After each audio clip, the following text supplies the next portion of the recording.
Baik, selamat pagi kepada Assalamualaikum warahmatullahi wabarakatuh. Selamat pagi kepada Pak Surya dan teman-teman semua. Pada kesempatan kali ini, kelompok kami akan mempresentasikan hasil analisis korelasi dan juga analisis regresi pada data X1 berupa penjualan, X2 biaya iklan, dan Y laba melalui aplikasi FU.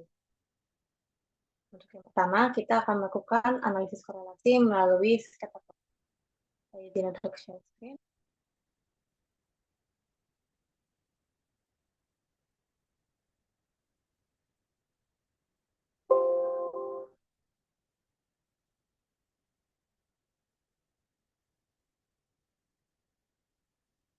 Baik, untuk langkah pertama, untuk menampilkan grafik scatter plot, analisis korelasi melalui scatter plot, kita pilih menu quick, kemudian kita pilih menu graph.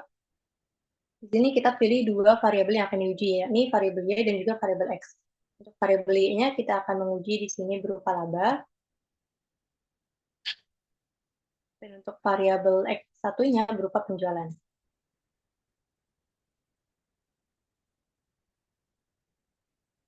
Klik OK. Kemudian untuk graph type-nya kita pilih basic type, generalnya kita pilih basic graph, dan untuk spesifiknya di sini kita pilih menu scatter. Lalu kita klik OK.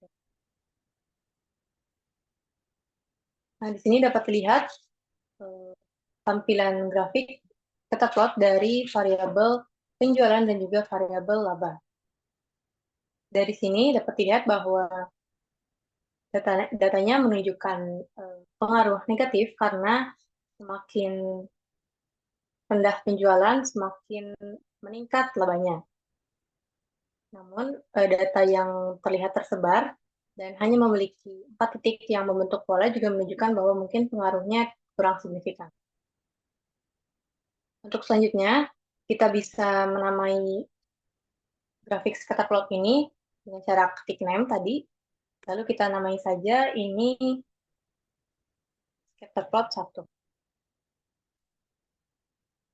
Kita klik OK. Nah, untuk persamaan kedua, kita akan menguji pengaruh melalui scatter plot, korelasi dari scatter plot untuk pola kedua, yakni sudah biaya iklan dan juga dengan laba. Untuk langkahnya masih sama, kita klik menu quick, kemudian kita pilih menu graph, dan variabelnya di sini kita pilih laba, Y. Kita pilih laba untuk Y-nya. Kemudian untuk X2-nya kita pilih biaya iklan. Kita klik OK.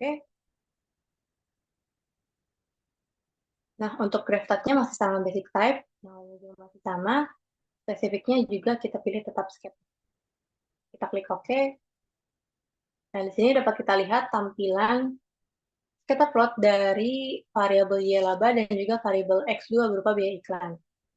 Nah, titik-titiknya yang menyebar dan tidak membentuk pola tertentu dapat menunjukkan bahwa variabel biaya iklan tidak mempunyai pengaruh yang signifikan terhadap variabel laba. Untuk selanjutnya, perhitungan koefisien korelasi akan dilanjutkan oleh teman saya. Terima kasih.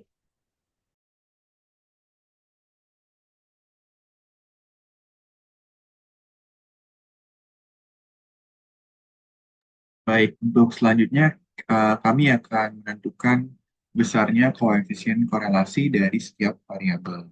Caranya adalah yang pertama dengan mengklik quick, kemudian group statistik, dan correlation. Nah, di sini kita masukkan masing-masing variabelnya. Y underscore laba, kemudian variabel X1, kemudian variabel X2. Kemudian, oke. Nah, di sini sudah terlihat ya, teman-teman, bahwa hubungannya masing-masingnya adalah negatif. Jadi, berdasarkan hasil yang diperoleh, diketahui bahwa hubungan antara variabel X1, yaitu penjualan, dengan variabel Y, laba, memiliki hubungan yang negatif. Artinya, jika semakin tinggi penjualan yang dihasilkan, maka semakin rendah laba yang dihasilkan. Kemudian, untuk variabel yang kedua, biaya iklan dengan variabel Y, laba memiliki hubungan yang negatif juga. Artinya, jika semakin tinggi biaya iklan yang dikeluarkan, maka laba yang dihasilkan semakin rendah. Dan sekian untuk langkah selanjutnya akan dijelaskan oleh rekan saya.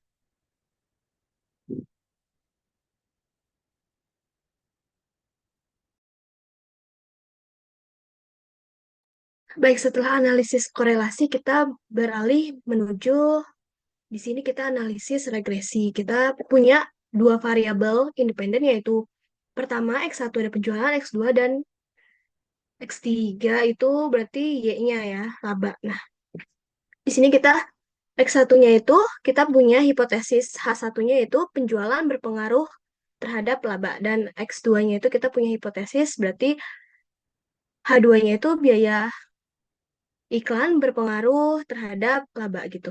Nah, di sini kita mau melihat analisis regresinya, bisa melalui sini pencet quick, lalu ada estimate equation. Nah, di sini kita tulis C dulu, pilih C, nanti ada C. C ini harus ada di tengah antara pengaruh X ke Y. Berarti kita tulis dulu di sini Y karena dia dependennya.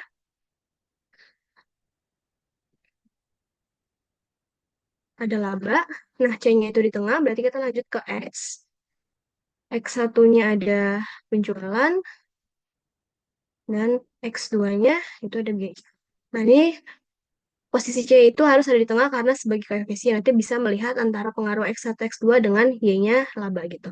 Nah, di sini harus dipastikan dulu metodenya itu ada LS, least squares, dan di sini sampelnya ada 2001 sampai 2004, ada di situ 3 objek, berarti total 12 gitu.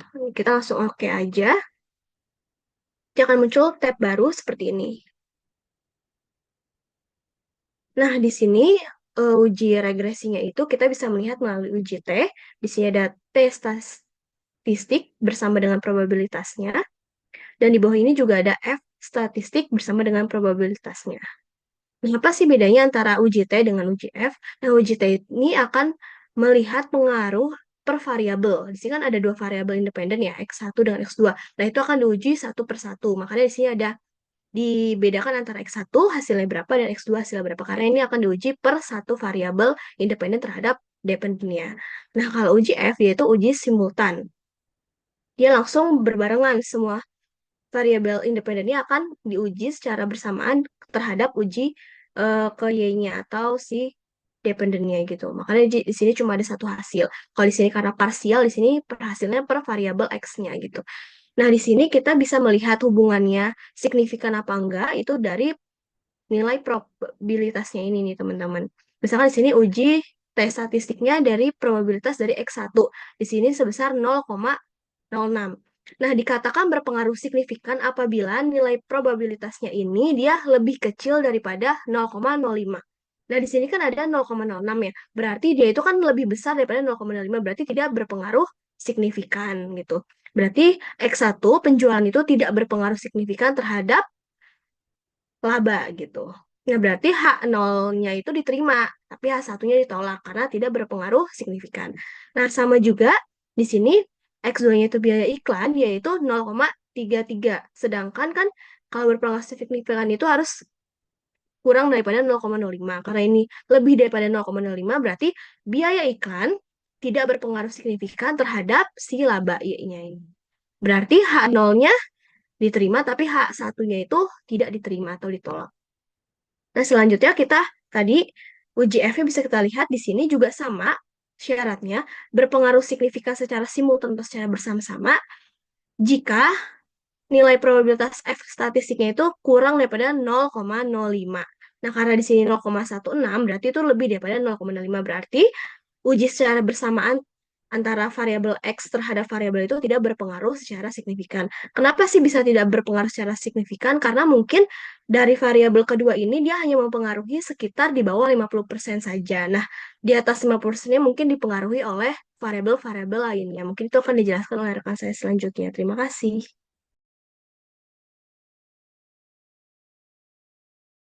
Baik, selanjutnya kalau tadi udah dijelaskan tentang uji T dan uji F, mungkin saya akan izin untuk melanjutkan terkait koefisien determinasi.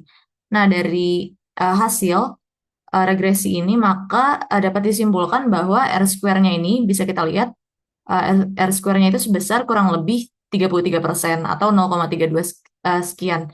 Nah, di sini itu kita bisa lihat bahwa X1 atau penjualan dan biaya iklan yaitu X2 cuma mempengaruhi Y atau laba cuma sebesar 33%. Nah, sisanya itu 67%-nya kira-kira dipengaruhi oleh variabel lain nih selain dari X1 dan X2-nya. Nah, baik. Selanjutnya kita akan ke interpretasi model. Nah, dari uji ini, interpretasi model yang dihasilkan itu Y sama dengan dari sini, dari koefisien 146,63 sekian, dikurang 0,175 sekian dikali X1, ditambah 0,200 sekian dikali X2. Nah, bagaimana sih interpretasinya? Untuk setiap kenaikan X1, kenaikan satu satuan dari X1 itu akan menurunkan Y sebesar 0,175.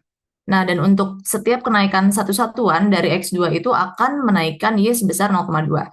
Nah, di sini itu C itu adalah nilai prediksi untuk Y saat X1 dan X2-nya sama dengan 0. Sedangkan kalau kita lihat dampak penjualan terhadap laba itu, di sini dibilang kalau penjualan berdampak negatif terhadap laba. Sehingga menurut kita itu kan sedikit kontraintuitif ya. Tapi ini tuh bisa terjadi karena mungkin ada variabel lain yang meningkat seiring peningkatan penjualan. Atau mungkin ada faktor-faktor lain seperti perubahan harga produk, efisiensi produksi, dan juga lainnya. Nah, untuk X2 ini, seperti yang kita lihat tadi, peningkatan pengeluaran untuk iklan itu ternyata efektif untuk meningkatkan laba perusahaan. Nah, setelah itu kita juga bisa prediksi nilai Y nih, bila X1 dan X2-nya sudah diketahui dari rumus tadi. Jadi tinggal dimasukin aja. Jadi contohnya kalau misalnya X1-nya 550 misalnya penjualannya itu 550, terus biaya iklannya itu 52, jadi kita tinggal masukin aja ke rumusnya. Jadi Y sama dengan 146,63 sekian, dikurang 0,174 sekian dikali tadi 550, ditambah 0,200 sekian dikali 52. Nah, bila dijumlahkan itu hasilnya akan didapat laba sebesar 60,884. Baik, mungkin sekian dari saya kembalikan ke rekan saya.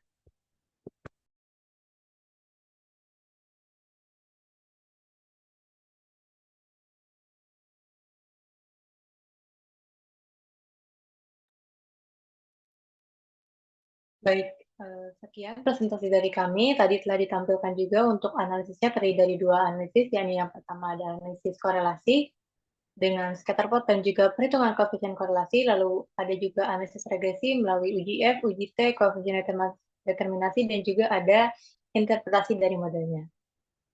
Terima kasih atas perhatiannya. Mohon maaf juga jika ada kesalahan dalam penyampaian kami. Assalamualaikum warahmatullahi wabarakatuh.